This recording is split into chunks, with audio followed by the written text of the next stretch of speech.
Good morning, everybody. I hope that you all are learning well and you are enjoying that process also. अच्छी चीज़ें आपको जहाँ से भी सीखने के लिए मिलती हैं आप सीख लीजिए क्योंकि अच्छी चीज़ें आपकी पर्सनालिटी में ऐड होती चली जाती हैं एंड यू ग्रो ब्यूटिफुली. सबसे अच्छा तरीका है नॉलेज को अपने पास रखने का कि आप उसे शेयर करें. जितना ज़्यादा आप उसे शेयर करेंगे उतना ही ज़्यादा वो आपके पास रहने वाली है. आज का टॉपिक शुरू करते हैं. Conjunction. Conjunction it is one of the parts of speech. हमने जब आपको 8 पार्ट्स ऑफ स्पीच पढ़ाए थे तो मैंने आपको बताया था कि उसमें जो एक पार्ट्स ऑफ स्पीच होता है उसका नाम कंजंक्शन होता है क्योंकि हर पार्ट्स ऑफ स्पीच का अपना अलग अलग रोल होता है. तो कंजंक्शन का भी एक रोल है ग्रामर में. ये सेंटेंसेस को जोड़ सकता है, ये क्लॉजेस को जोड़ सकता है, ये फ्रेजेस को जोड़ सकता है. इसके अलावा अगर हमारे पास थॉट्स हैं, एक्शंस हैं, आइडियाज़ हैं, इंफॉर्मेशन है, अगर उन सबको हमें एक साथ जोड़कर लिखना पड़े तो हम सिर्फ एक ही की मदद ले सकते हैं और वो क्या है? कंजंक्शन है. जब हम कंजंक्शन का यूज़ करते हैं तो आपको सबसे इम्पॉर्टेंट बात जो याद करने वाली है वो इम्पॉर्टेंट बात ये है कि कंजंक्शन का जब भी यूज़ करें आप तो they are used to join same structures. Dissimilar structures को आप कंजंक्शन से नहीं जोड़ सकते हैं. उसके लिए आपको सेम स्ट्रक्चर ही यूज करने पड़ते हैं.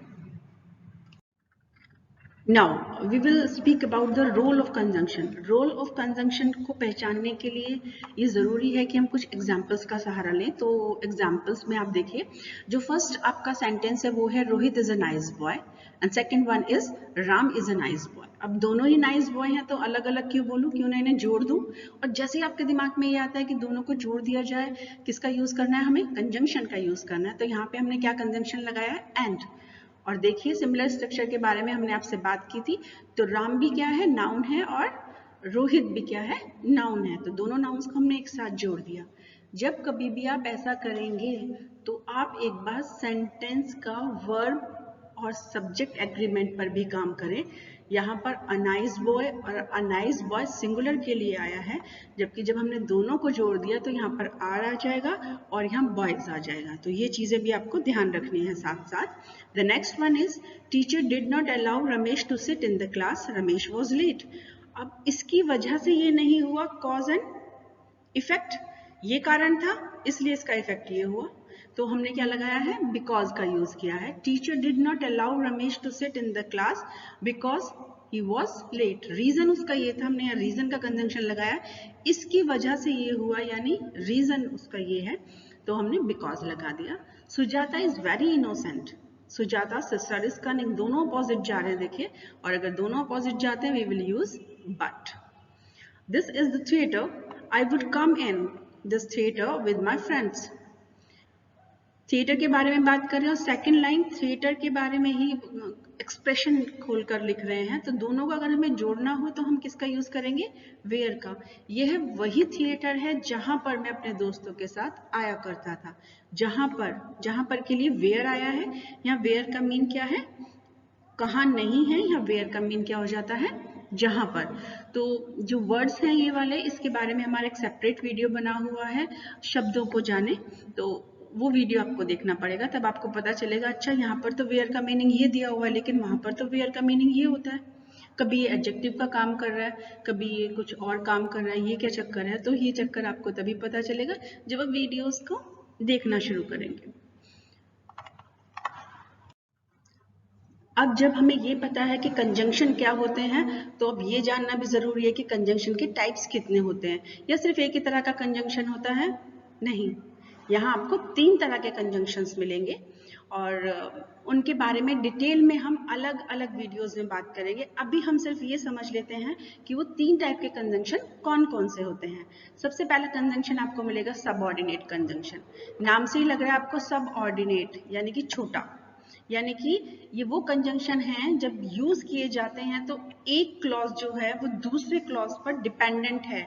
यानी कि वो मेन क्लॉज से छोटा है. छोटे का मतलब यहाँ पर लेंथ नहीं है, छोटे का मतलब है डिपेंडेंट है वो. क्योंकि छोटे बच्चे देखा आपने डिपेंडेंट होते हैं, आप इसको ऐसे याद कर लीजिए. छोटे बच्चे बड़ों के ऊपर डिपेंडेंट होते हैं. तो जब भी आप सबऑर्डिनेट कंजंक्शन लगाएंगे तो बनने वाला क्लॉज जो होगा वो क्या होगा? डिपेंडेंट क्लॉज होगा. और अगर वो डिपेंडेंट क्लॉज है तो इसका मतलब क्या है? वो मेन क्लॉज के ऊपर डिपेंड कर रहा है। Now the second one is coordinate conjunction. Coordinate आप समझ रहे हैं, दोनों इक्वल या तीनों इक्वल, यानी कि जितने भी क्लॉज एक सेंटेंस के अंदर आएंगे वो सब इक्वल होंगे, उनकी रैंकिंग इक्वल होगी, कोई भी दूसरे के ऊपर डिपेंडेंट नहीं होगा। ये कोऑर्डिनेट कंजंक्शन का रोल है।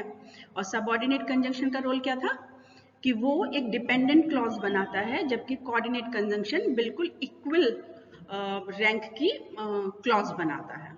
Now coming to the correlative conjunction. ये कंजंक्शन वो होते हैं जो दो कंजंक्शन एक सेंटेंस में आते हैं, यानी ये कभी भी अलग नहीं आ सकते, जैसे ईदर के साथ और, नीदर के साथ नॉर।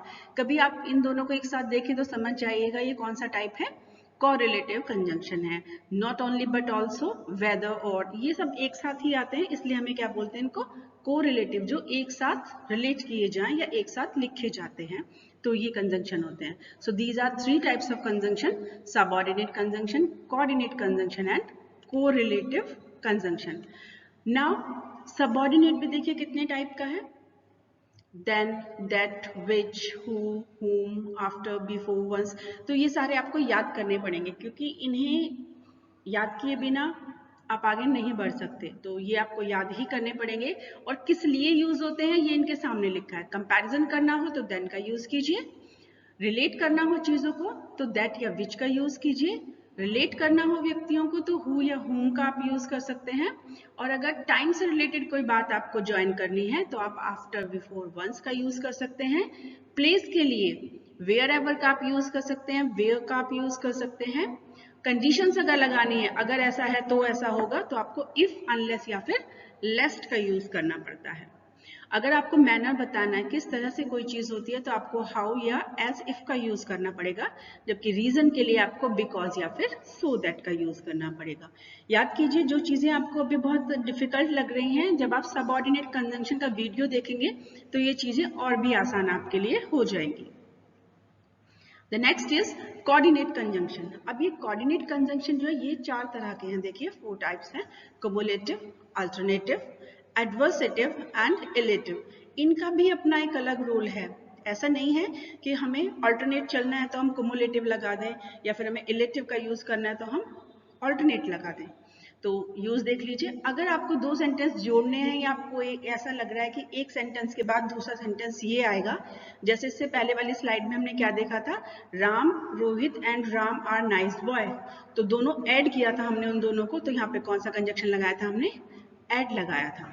और अगर अल्टरनेट लगाना हो, जैसे कि दाल या फिर सब्जी, दोनों में से क्या खाएंगे, तो क्या करना पड़ेगा आपको लगाना पड़ेगा चॉइस का यूज करना पड़ेगा।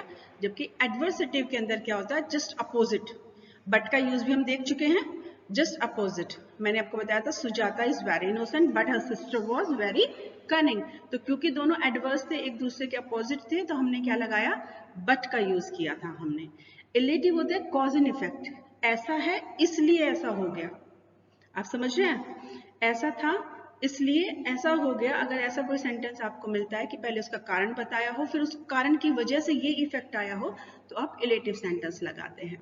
कोऑर्डिनेट कंजंक्शन की जो हम वीडियो बनाएंगे उसमें इन सभी पॉइंट्स को बहुत डिटेल में डिस्कस कर रहे हैं हम, तो आपको कोऑर्डिनेट कंजंक्शन की वो वीडियो देखनी पड़ेगी। अगर हम एक साथ वीडियो बना देते हैं तो प्रॉब्लम क्या होता है, वो बहुत लेंथी वीडियो हो जाता है और आप जल्दी से थक जाते हैं उसमें। तो मेरे पास सजेशंस आए थे स्टूडेंट्स के कि मैम आप शॉर्ट टॉपिक्स पर हमें वीडियो बनाकर दे दीजिए, तो इस वजह से मैंने ऐसा किया है। कोरिलेटिव कंजंक्शन को पहचानना बहुत ही आसान है, मैंने आपको बताया था दोनों कंजंक्शन एक ही सेंटेंस में आते हैं, then they are called correlative conjunction. So this is all about the types of the conjunction. अब इनके कुछ हम यूज देख लेते हैं या एग्जाम्पल्स देखते हैं।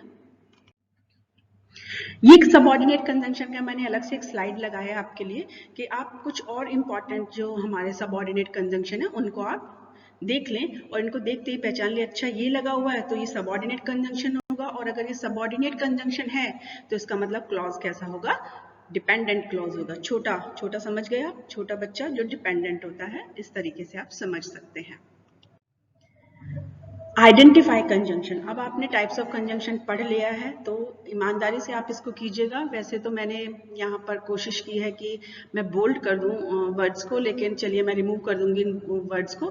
देखिए फर्स्ट वाला, I try to hit the nail but, hit my thumb instead. अब कुछ याद आ रहा है इनमें से कौन सा ऐसा शब्द था तो हमने पिछली स्लाइड में पढ़ा हुआ है? ये शब्द था but.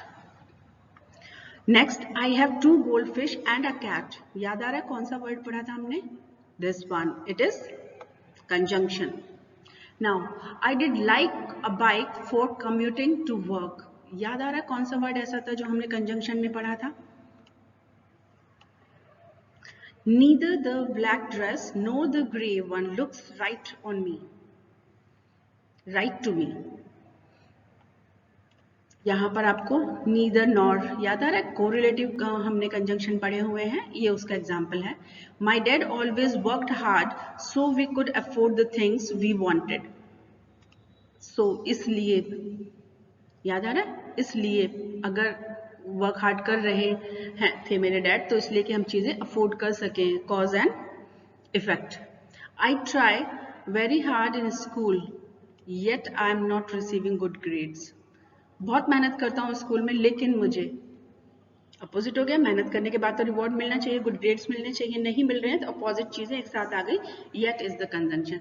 तो इस तरह से आप सिर्फ कंजंक्शन को पहले पहचाने और एक बार आप पहचानना शुरू कर देंगे तो धीरे धीरे आप क्या करेंगे, उनको सेग्रीगेट करना शुरू कर दें. अच्छा ये इस टाइप का है, ये इस टाइप का है, या फिर ये वाला टाइप है. लेकिन सबसे पहले एक्सरसाइज क्या होनी चाहिए? चलो एटलीस्ट मैं ये तो देखूं कि मुझे कंजंक्शन पहचान में आ रहे हैं या नहीं आ रहे हैं. This is exercise for you. बहुत इजी एक्सरसाइज है, जल्दी से आप इसे कंप्लीट कीजिए और कमेंट बॉक्स में लिखकर मुझे भेज दीजिए. जहां भी आपको प्रॉब्लम होती है I will help you in that one. Conjunction से घबराना नहीं है, ये बेसिक है. देखिए, अगर आपको फ्रेज नहीं पता है, क्लॉज नहीं पता है, कंजंक्शन नहीं पता है तो सिंपल कॉम्प्लेक्स कंपाउंड सेंटेंस भी आपको पता नहीं चलेंगे. This is the first step to know what is clause. और उससे पहले ये जानना जरूरी है व्हाट आर कंजंक्शन. तो ये फर्स्ट स्टेप है, कंजंक्शन आपको जरूर से याद करना है. Thanks for watching the video. Like करिए, शेयर कीजिए और कमेंट करिए. आपके कमेंट्स, आपके सजेशन हमें मोटिवेट करते हैं कि हम आपके लिए और भी अच्छा कंटेंट लेकर आएं और बहुत आसान लैंग्वेज में उसे बनाएं ताकि आप समझ सकें. अर्चना शर्मा लर्निंग एकेडमी को सब्सक्राइब करिए ताकि आप जल्दी से वो सारे टॉपिक्स अपने फ़ोन पर या फिर अपने लैपटॉप पर या कंप्यूटर पर पाएं जो हम आपके लिए बना रहे हैं. याद रखिए, आप जो भी कमेंट करना चाहते हैं कमेंट बॉक्स में लिख दीजिए. We will reply for that. Thank you very much for watching the video.